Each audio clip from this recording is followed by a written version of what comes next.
आज क्लास 12 का तीसरा क्लास है। आज बताएंगे रेजिस्टेंस।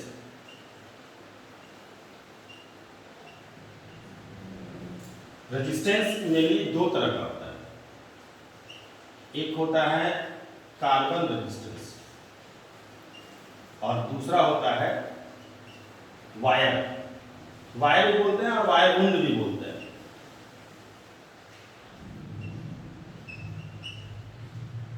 कार्बन रेजिस्टेंस बेसिकली ये जो है ना, इसको आर्टिफिशियल रेजिस्टेंस बोलते हैं।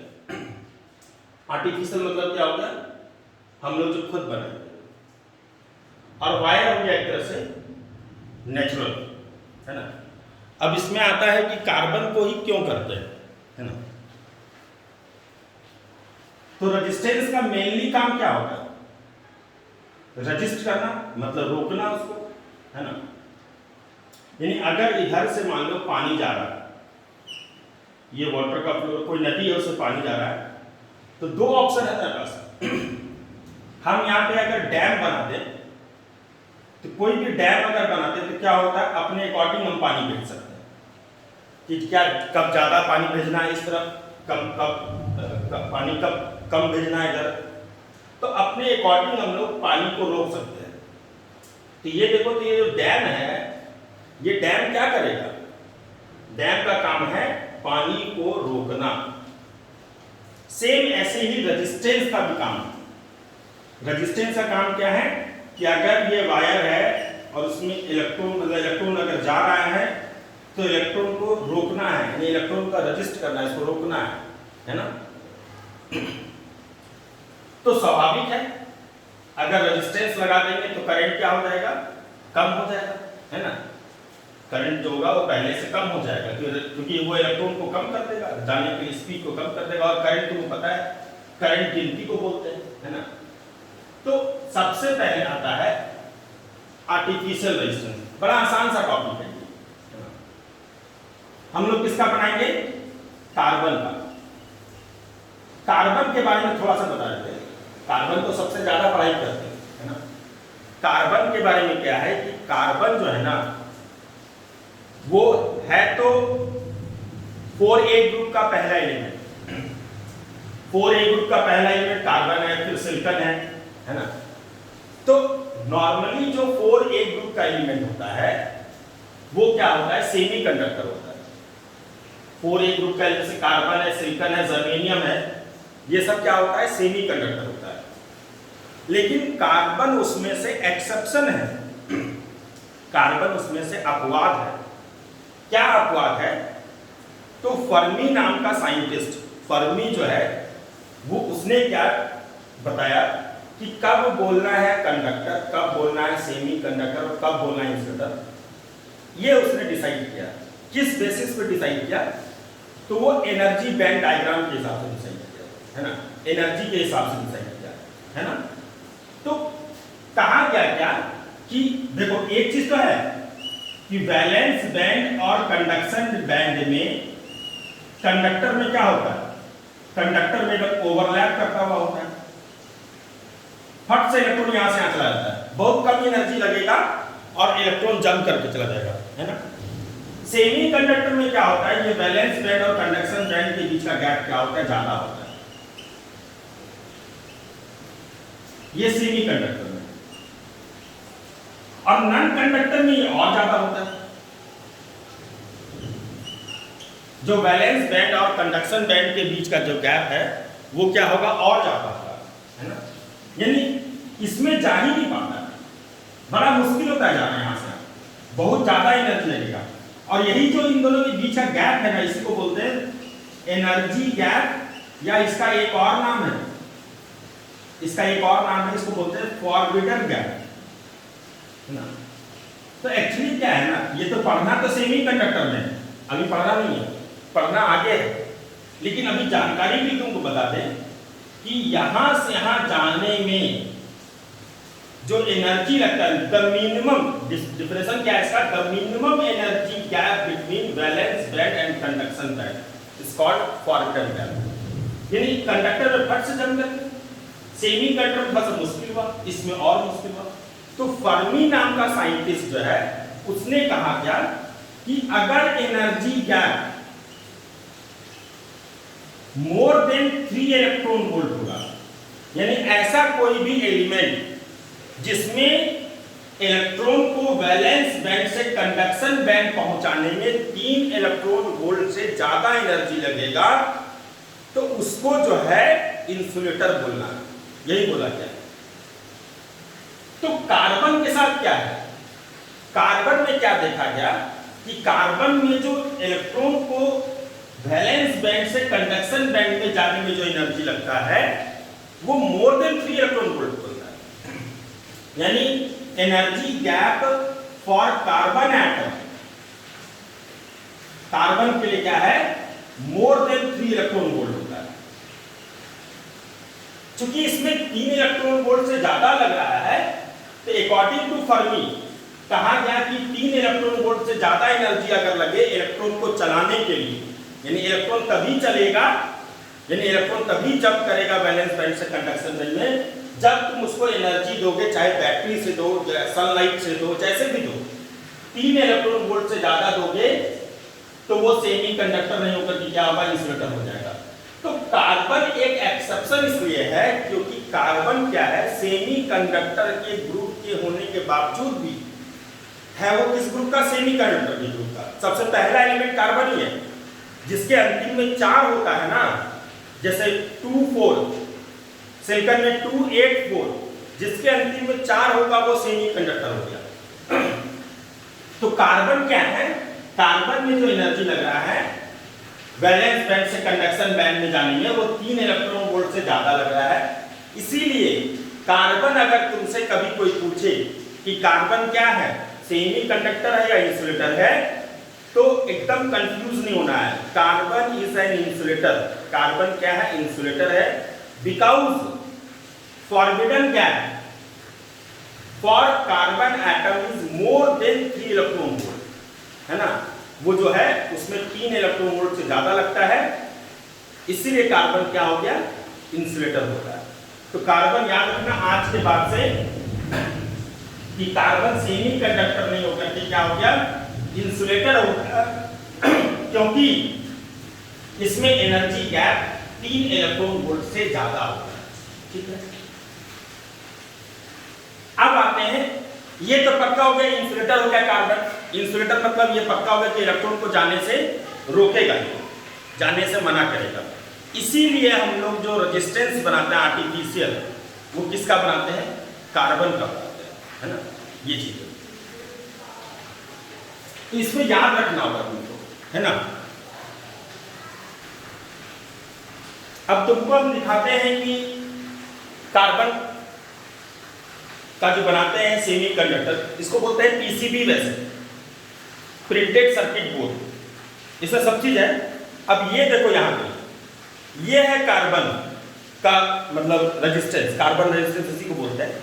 इसमें क्या होता है, कलर किया जाता है यहाँ पे, है ना, 3-4 कलर, 4 कलर किया जाता है। इसी कलर के आधार पे, इसी कलर के बेसिस पे हम पहचानते हैं कि ये जो है इसका वैल्यू क्या है। देखो एक चीज है, किसी भी सर्किट में सबके ऊपर लिखा रहता है, चाहे कैपेसिटर रहे या आईसी रहे, ट्रांजिस्टर रहे, सबके ऊपर लिखा रहेगा कि कितना वैल्यू का है। लेकिन कार्बन रेजिस्टेंस में नहीं लिखा रहता, ये कार्बन रेजिस्टेंस देखो रहा है, इसमें कहीं नहीं लिखा हुआ है कि ये कितने वैल्यू, कितने ओम का है।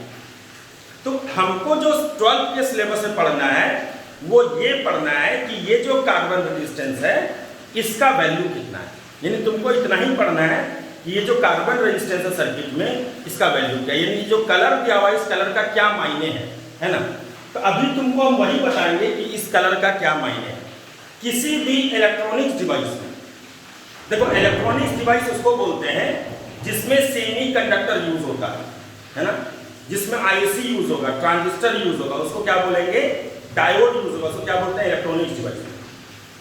और इलेक्ट्रिकल डिवाइस उसको बोलते हैं जिसमें सेमी कंडक्टर नहीं यूज होता है, सिर्फ कंडक्टर और इंसुलेटर यूज होता है। जैसे एग्जांपल फैन, बल्ब, ये सब क्या है, इलेक्ट्रिकल डिवाइस है, मोटर। लेकिन इलेक्ट्रॉनिक्स डिवाइस का एग्जांपल टीवी हो गया, ये सब हो गया जिसमें सेमी कंडक्टर यूज होगा। तो मैक्सिमम इलेक्ट्रॉनिक डिवाइस हो, चाहे कंप्यूटर हो या टीवी हो या कुछ भी हो, उसमें तुमको कार्बन रेजिस्टेंस एकदम आराम से दिख जाएगा। इवन जो मोबाइल का चार्जर होता है ना, उसमें भी दिख जाएगा तुमको। तो अभी अब हम तुमको बताएंगे कि वो जो कलर है, इसमें जो कलर दिया हुआ है, इस कलर के आधार पे, ये जो कलर है, इस कलर के आधार पे क्या होगा इसका रेजिस्टेंस का वैल्यू, ये बताएंगे हम तुमको। ये हो गया यहाँ पे कलर है ना, इस कलर के आधार पर बताएंगे, ठीक है। तो हम तुमको एक तरीका बता रहे, याद रखिए। ये याद रखने का तरीका है ना, कि कैसे याद रखेंगे कि कौन कौन कलर इसमें आएगा, वो इसमें आएगा, है ना। तो बीबी रॉय, देखो लिखा हो B B Roy great Britain very good wine.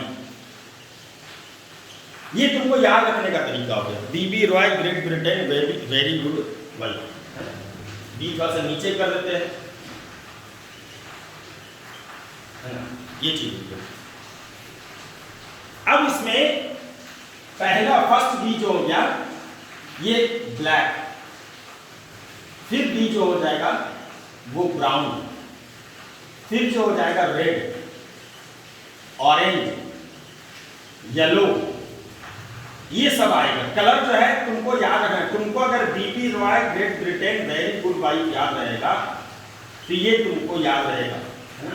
दूसरा इसमें एक कंफ्यूजन भी है कि बी तो 3 बार आ गया, है ना, बी जो है वो 3 बार है। तो फर्स्ट बी जो है वो क्या है, ब्लैक है, फिर बी जो है वो ब्राउन है, उससे लाइट हो गया है, अब फिर जो है ब्लू है, ये 3 बी है। अब यहाँ पे ब्लैक, ब्राउन और ब्लू, और जी भी 2 बार आएगा, ग्रीन और ग्रे, ये तुमको याद रखना। ये क्या हो गया, पूरा कंप्लीट कलर हो गया। अब सबका कोडिंग क्या हुआ, ये 0, ये 1, ये 2, ये 3, सबका कोडिंग है। ये कोडिंग जो है, यानी अगर तुमको कलर याद रहेगा, अब कलर एकदम आसानी से याद रहेगा कि B B Roy great Britain very good wine, उसके अकॉर्डिंग ये कलर याद रखना, कोडिंग तो याद रहेगा। यानी ये याद रहेगा तो ये याद रहेगा, ये याद रहेगा तो ये 0 से स्टार्ट होता है, 1 से स्टार्ट नहीं होता है, 0 से स्टार्ट होकर के 9 तक जाएगा। और कुछ एक इसमें टॉलरेंस आएगा।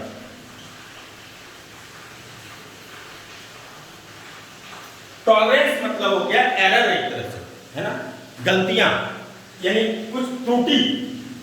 तो अगर नो कलर होगा तो टॉलरेंस होता है ±20%।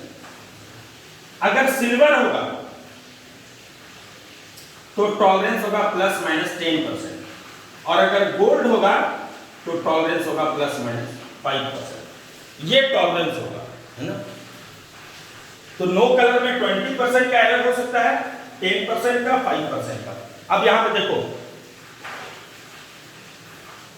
इसमें देखो यहां पे गोल्ड है ना, ये चौथा हाथ में गोल्ड रहेगा, ये गोल्ड बना हुआ है। अब यहां पे करते हैं लोग, इतना ही तुमको ध्यान रखना है। अब ये कार्बन रेजिस्टेंस तुमको अभी दिखाई,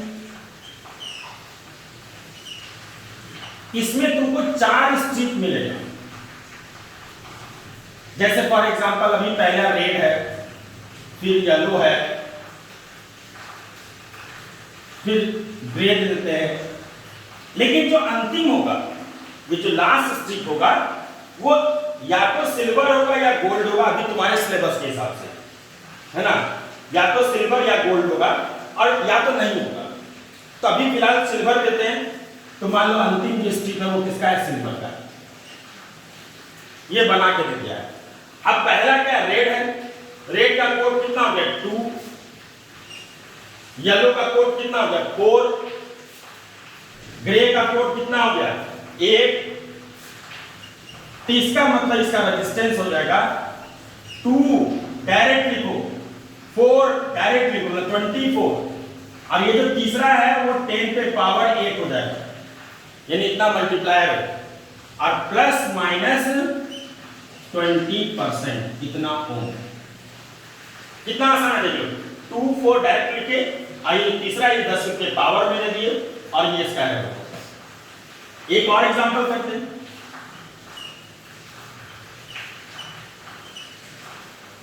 चार स्ट्रिप दे दिया है, ये ब्लू है, कुछ भी दे सकते हो, ग्रीन है, ऑरेंज है, और अंतिम दे देते हैं गोल्ड है। तो कोड लिखो पहले, क्या होगा? ब्लू का कोड कितना हो गया? ब्लू का कोड हो गया 6। फिर कौन है? ग्रीन है, ग्रीन का कोड कितना हो गया? 5। ऑरेंज का कोड कितना हो गया? 3। किसका रेजिस्टेंस हो गया? 65 इंटू 10⁻³ प्लस माइनस 5% है ना। ये इसका रेजिस्टेंस का वैल्यू हो गया। कई बार ऐसा होता है कि उल्टा दे देता है, उल्टा दे देगा। अब मान लो कभी दे देगा, तुमको दे देगा कि 30 इंटू 10⁻⁴ प्लस माइनस 10%। तो कहेगा बताओ तो फर्स्ट स्ट्रिप कौन है, सेकेंड कौन है और थर्ड कौन है, अब फोर्थ कौन है? तो देखो 3 है पहला, 3 कौन सा हो गया? 3 हो गया ऑरेंज, इसका फर्स्ट स्ट्रिप ऑरेंज हो गया। फिर 0 है, 0 मतलब ब्लैक हो जाएगा। फिर 4 है, इसका मतलब येलो हो जाएगा। अब फिर एरर देखो 10% का, 10% एरर मतलब क्या हो गया? सिल्वर हो गया। इसका फर्स्ट स्ट्रिप ऑरेंज, फिर ब्लैक, फिर येलो, फिर सिल्वर, इस तरह से होगा। तो तुमको कंक्लूजन इसमें यही हुआ कि तुमको स्ट्रिप क्या रहेगा और इस तरह से होगा। अगर मान लो, वैसे जल्दी रहता नहीं, रेयर केस में, अगर मान लो ये लास्ट स्ट्रिप नहीं देगा, ये नहीं देगा, इसका मतलब अंडरस्टूड हो गया कि अगर 3 ही है, इसका नो कलर हो जाएगा। तब यहाँ पे क्या होगा? सॉरी, यहाँ पे सिल्वर दिए थे ना, सिल्वर में 10% होगा, है ना, सिल्वर में 10%, गोल्ड में 5%। अगर मान लो नहीं दिया रहता है, ये सिल्वर नहीं रहता, तो फिर ये 20%। यानी अगर लास्ट स्ट्रिप नहीं रहेगा तो 20%, और अगर सिल्वर रहेगा तो 10%, गोल्ड रहेगा तो 5%, इस तरह से रहेगा। तो समझ आया बात? पहले क्या बोले तुमको ये याद रखना, B B Roy great Britain very good wine, इसको लिख के प्रैक्टिस करोगे, है ना। अब फिर ब्लैक ब्राउन रेड ऐसे करके कलर याद रखना, फिर कोडिंग सब याद रखना। और ये तो कोई भी कर सकता है, कलर दिया रहेगा, उतार देना है खाली, है ना।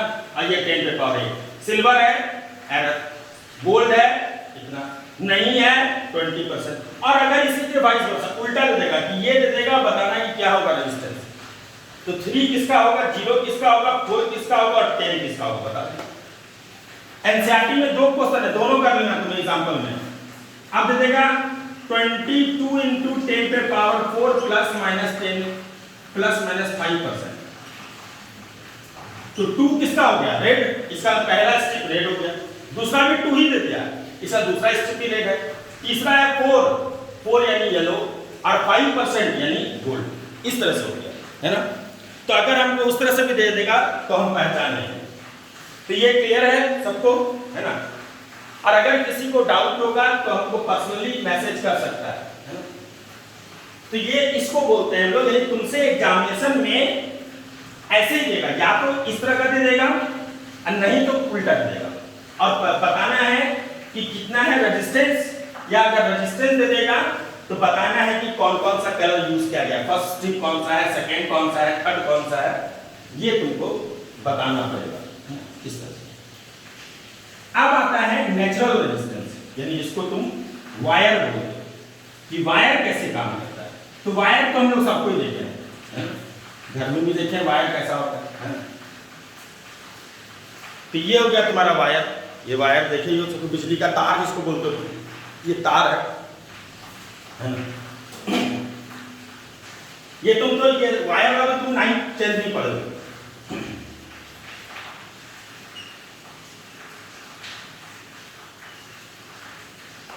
ये तार ऐसे इतना मोटा तार तो होता नहीं है ना, तार पतला ही रहता है, 1 mm का, 2 mm का, 3 mm का, 4, लोड के हिसाब से तार मोटा करते हैं। तो ये बात है। अब ये तार कुछ ना कुछ लंबा भी होगा, कुछ ना कुछ एरिया भी होगा। तो कहता है क्या कि इलेक्ट्रॉन को जाने में जो परेशानी होगा है ना, इन इलेक्ट्रॉन चलेगा इस पर, इलेक्ट्रॉन को आगे बढ़ना है। तो कहता है कि जो रेजिस्टेंस होता है वो डायरेक्टली किसके होता है, लेंथ पे। अगर इस तार का लंबाई अगर ज्यादा होगा तो परेशानी ज्यादा होना भी चाहिए। कोई भी चीज अगर दूर अगर हमको बोलेगा नहीं बगल में चलना है कहीं पास में तो हम चले जाएंगे, लेकिन अगर हमको बोल देगा नहीं भागलपुर से दिल्ली जाना है, चलो जैसे घूम के आते हैं काम है, तो हम लोग 10 बार सोचेंगे। तो दूरी अगर ज्यादा होगा तो हम लोग जाने से बचते हैं। ऐसे यहाँ पे भी है, अगर नजदीक है तार छोटा है तब रेजिस्टेंस कम होगा, तार जितना लंबा होगा इलेक्ट्रॉन को उतना दूर जाना होगा, इलेक्ट्रॉन क्या होगा, थक जाएगा, स्पीड कम हो जाएगा, है ना। तो स्वाभाविक है करंट कम हो जाएगा, क्योंकि हम तो खड़ा होकर गिन रहे थे, काउंटिंग कर रहे थे। अब धीरे धीरे जाएगा इलेक्ट्रॉन तो स्वाभाविक करंट क्या हो जाएगा, कम हो जाएगा। तो हम लोग भी अगर दूर जाएंगे, पैदल ही जाना है, जैसे जैसे आगे बगल में जाना है तो थोड़ा सा तेज चल सकते हैं, दूर जाना है स्पीड अपने आप कम हो जाए। तो सेम जैसे हमारे साथ होता है वैसे इलेक्ट्रॉन के साथ भी होता है। इलेक्ट्रॉन को अगर दूर जाने बोल देगा तो इलेक्ट्रॉन थक जाएगा, उसका स्पीड क्या हो जाएगा, कम हो जाएगा, और स्पीड अगर कम हो जाएगा तो करंट अपने आप कम हो जाएगा, क्योंकि करंट काउंटिंग होता है, कम आदमी जाएगा। दूसरा इनवर्सली किसके होता है, एरिया के। एरिया अगर ज्यादा होगा यानी अगर तार मोटा होगा, एरिया मतलब जिस गेट से घुस रहा है, जिस गेट से घुसेगा उसको बोलते हैं एरिया, यानी एरिया ऑफ क्रॉस सेक्शन। अगर मान लो इधर से घुस रहा है इलेक्ट्रॉन तो ये हो गया इसका एरिया ऑफ क्रॉस सेक्शन, और ये हो गया इसका लंबाई। अगर इस साइड से घुस रहा है इलेक्ट्रॉन तो ये हो गया इसका एरिया ऑफ क्रॉस सेक्शन, ये हो गया इसका लंबाई। अगर इस साइड से घुस रहा है इलेक्ट्रॉन तो ये हो गया एरिया ऑफ क्रॉस सेक्शन, कितना छोटा हो गया इसका लंबाई। यानी जिस गेट से घुस रहा है वो गेट हो गया उसका एरिया ऑफ क्रॉस सेक्शन, इसलिए एरिया ऑफ क्रॉस सेक्शन बोलते हैं, जिस सेक्शन से होकर के वो क्रॉस करेगा। तो इनवर्सली किसके होता है, एरिया के। सड़क अगर चौड़ा होगा, सड़क अगर चौड़ा होगा तो बताओ तो भीड़ भाड़ कम होगा कि नहीं होगा। तो वही चीज है, अगर तार अगर मोटा होगा तो इलेक्ट्रॉन एकदम आराम से फैल करके चलेगा, तो क्या होगा, दिक्कत कम होगा। और अगर तार अगर पतला हो जाएगा तो क्या होगा, इलेक्ट्रॉन टकराने लगेगा, तो डिस्टर्बेंस क्या होगा, ज्यादा होगा, भीड़ भाड़ क्या होगा, ज्यादा होगा, जाने में हमको क्या होगा, परेशानी बढ़ जाएगा। देखते हो मार्केट जहाँ पे क्राउडेड एरिया होगा जाने में दिक्कत होता है कि नहीं होता, मोटरसाइकिल या कार लेकर के, बहुत ही तो जहाँ भीड़ होगा ट्रैफिक ज्यादा होगा। लेकिन वही जगह अगर सड़क को खूब चौड़ा कर देता है तो शायद इतना ट्रैफिक नहीं होता, एकदम आराम से होता। तो एरिया बढ़ने पे इलेक्ट्रॉन को जाने की सुविधा इसलिए होगा क्योंकि रास्ता चौड़ा है, इलेक्ट्रॉन फैल करके जाएगा। इसीलिए जब भी लोड ज्यादा होता है, जैसे एसी में पतला तार नहीं देके मोटा तार देते हैं, लेकिन बल्ब और फैन में क्या है, पतला तार ही काम कर जाता है। रीजन क्या है कि बल्ब का खाना कम है, बल्ब कम एनर्जी लेगा, तो क्या है उसको पतला रास्ता से, जहां भीड़ भाड़ कम है वो चला जाएगा। लेकिन एसी में क्या है, उसका खाना ज्यादा है, उसको ज्यादा इलेक्ट्रॉन चाहिए, तो ज्यादा इलेक्ट्रॉन चाहिए तो अगर पतला तार दे देंगे तो सब भीड़ भाड़ कर, भीड़ एक जगह इलेक्ट्रॉन एक दूसरे टकराने लगेगा, तो क्या होगा, हो सकता है क्या इतना ज्यादा हीट हो जाए कि तार गल जाए, मेल्ट कर जाए। तो क्या होता है, एसी में अगर तार पतला दे देते हैं तो जल जाता है। रीजन क्या है, सिंपल तो रीजन, अगर तार पतला दे दोगे तो क्या है, खाना का उसको ज्यादा चाहिए, वो तो चाहेगा कि हम सब इलेक्ट्रॉन घुसे इसी रास्ते से, सब टकराने लगता है, तो क्या होता है, हीट होने लगता है। लेकिन वही तार अगर मोटा कर दे, एरिया ज्यादा बढ़ा दे उसका, तो क्या होगा, सड़क उसको चौड़ा मिल गया, अब क्या होगा, भीड़ भाड़ नहीं होगा, गर्म भी नहीं होगा, जब टकराएगा ही नहीं तो गर्म नहीं होगा, एकदम स्मूथली चलता है। तो एरिया ज्यादा होने से रेजिस्टेंस क्या हो जाता है, कम हो जाता है। अब यहां पे एक प्रोपोर्शनलिटी कांस्टेंट होता है ना, रो। इस रो को बोलते हैं रेजिस्टिविटी, रो को बोलते हैं रेजिस्टिविटी, और इसका एक और नाम है, इसको हम लोग स्पेसिफिक रेजिस्टेंस बोलते हैं, मतलब उसका अपना रेजिस्टेंस है ना। तो R इक्वल टू क्या हो गया, रो L बाय A, है ना। अब ये रेजिस्टिविटी किस पे डिपेंड करता है, ये कहां से आया, इसको हम तुमको ऐसे समझाते हैं। अगर मान लो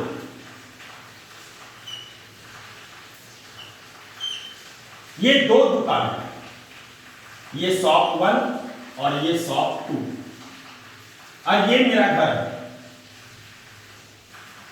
ये घर।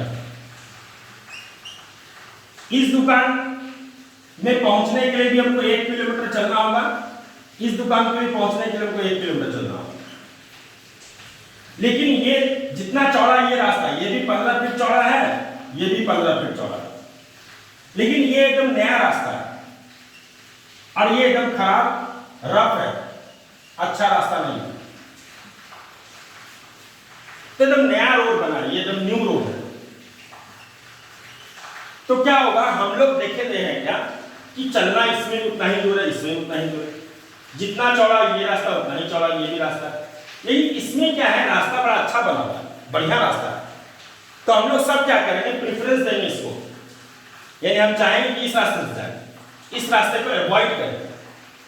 तो इसका मतलब एक चीज है कि सड़क कितना लंबा है, कितना चौड़ा है, इसके बावजूद एक और फैक्टर पे डिपेंड कर रहा है कि सड़क है कैसा क्वालिटी का, जो रोड है उसका क्वालिटी कैसा, अच्छा है कि नहीं है।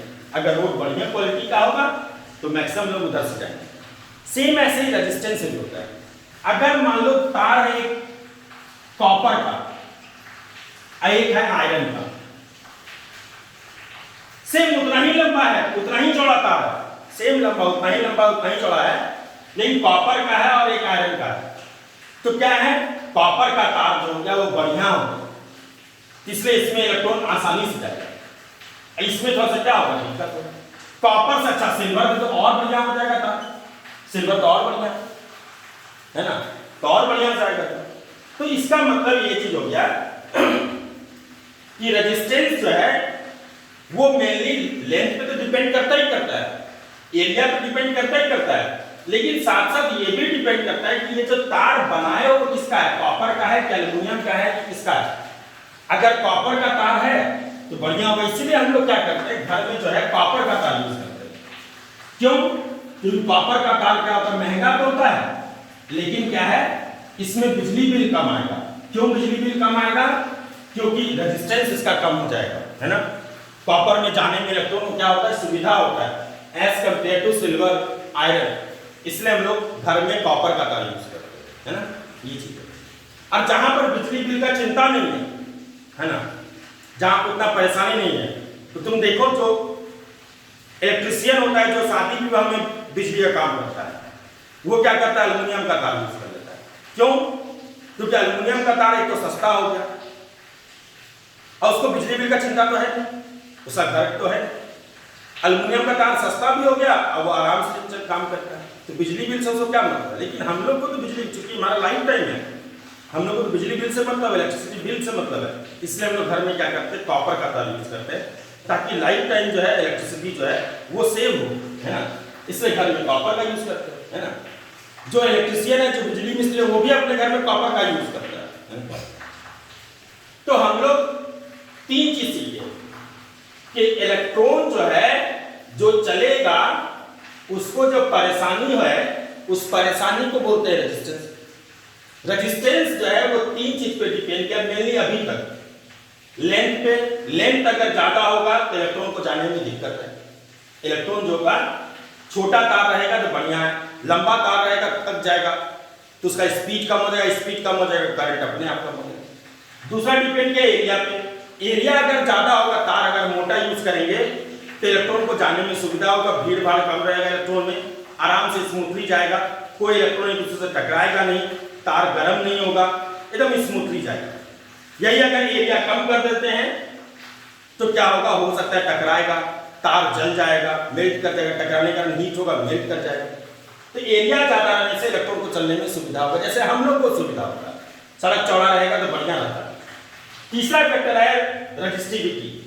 रजिस्टिविटी जो होता है, ये रो, ये डिपेंड करता है, रजिस्टिविटी डिपेंड करता है किस पे, मटेरियल पे। अभी तुरंत बताए कि किसका बना लो, कॉपर का है कि एल्युमिनियम का है, तो ये डिपेंड करेगा मटेरियल पे। और एक चीज पे डिपेंड करता है, टेम्परेचर पे, जो कि कल के क्लास में बताएंगे क्या कि ये टेम्परेचर पे कैसे डिपेंड करता है। आज सीखेंगे रेजिस्टिविटी डिपेंड करता है मटेरियल पे, है ना। तो R इक्वल टू क्या होता है, रो एल बाय ए, है ना। इसका मतलब मटेरियल बदलेंगे तो रेजिस्टिविटी बदलेगा। कॉपर का अलग रेजिस्टिविटी होगा, एल्युमिनियम का अलग रेजिस्टिविटी होगा, सिल्वर का अलग होगा, सबका अलग अलग होगा। जिसका रेजिस्टिविटी ज्यादा उसका रेजिस्टेंस भी ज्यादा, जिसका रेजिस्टिविटी कम उसका रेजिस्टेंस भी कम। तो R इक्वल टू क्या होता है, रो एल बाय, ये फार्मूला आ गया। अब आता है रेजिस्टेंस का इनवर्सली क्या होता है। पहले रेजिस्टेंस का यूनिट बता देते हैं। रेजिस्टेंस का यूनिट वैसे पता ही रहता है सबको। रेजिस्टेंस का यूनिट हो गया ओम, सिंबल ऐसा। रेजिस्टेंस का इनवर्सली होता है कंडक्टेंस,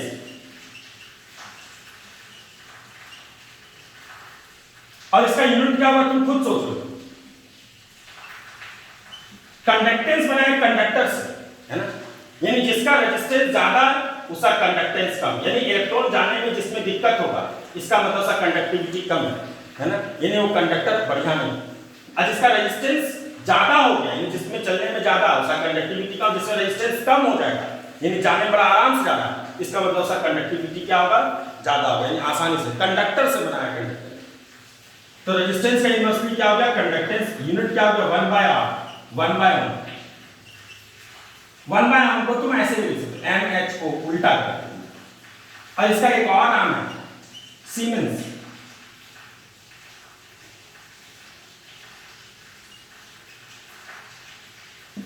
तो कंडक्टेंस का यूनिट जो हो गया वो 1/Ohm या MHO या सीमेंस।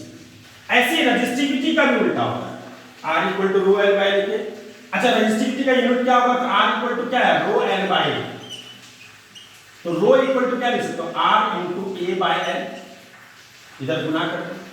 R का यूनिट क्या हो गया ओम, एरिया क्या होता है मीटर स्क्वायर, और लेंथ का क्या होगा मीटर। R का ओम हो गया, एरिया का मीटर स्क्वायर, उसका मीटर, मीटर मीटर कट जाएगा। तो इसका यूनिट क्या हो जाएगा, ओम मीटर, है।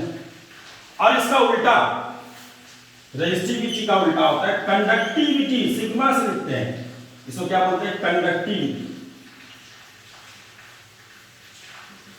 क्या होता है, 1/2, है ना।